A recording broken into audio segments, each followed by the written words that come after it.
Bodily discharges. The Lord said to Moses and Aaron, "Give the following instructions to the people of Israel. Any man who has a bodily discharge is ceremonially unclean.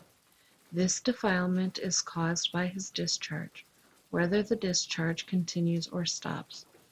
In either case, the man is unclean. Any bed on which the man with the discharge lies and anything on which he sits will be ceremonially unclean. So if you touch the man's bed, you must wash your clothes and bathe yourself in water, and you will remain unclean until evening.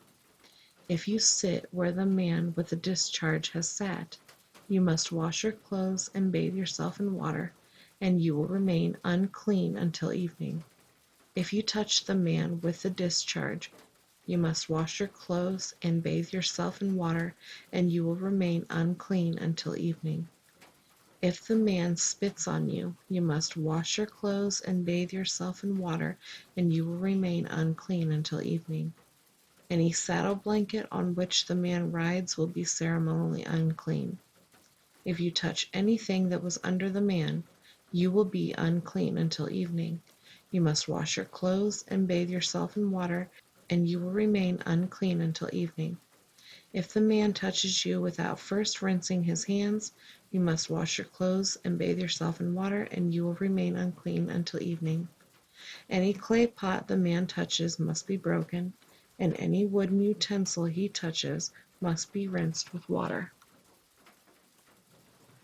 When the man with the discharge is healed, he must count off 7 days for the period of purification. Then he must wash his clothes and bathe himself in fresh water, and he will be ceremonially clean. On the 8th day he must get 2 turtle doves or 2 young pigeons, and come before the Lord at the entrance of the tabernacle, and give his offerings to the priest. The priest will offer one bird for a sin offering and the other for a burnt offering. Through this process, the priest will purify the man before the Lord for his discharge. Whenever a man has an emission of semen, he must bathe his entire body in water, and he will remain ceremonially unclean until the next evening. Any clothing or leather with semen on it must be washed in water, and it will remain unclean until evening. After a man and woman have sexual intercourse, they must each bathe in water, and they will remain unclean until the next evening. Whenever a woman has her menstrual period, she will be ceremonially unclean for 7 days. Anyone who touches her during that time will be unclean until evening. Anything on which the woman lies or sits during the time of her period will be unclean. If any of you touch her bed, you must wash your clothes and bathe yourself in water, and you will remain unclean until evening. If you touch any object she has sat on, you must wash your clothes and bathe yourself in water, and you will remain unclean until evening. This includes her bed or any other object she has sat on. You will be unclean until evening if you touched it. If a man has sexual intercourse with her, and her blood touches him, her menstrual impurity will be transmitted to him. He will remain unclean for 7 days, and any bed on which he lies will be unclean.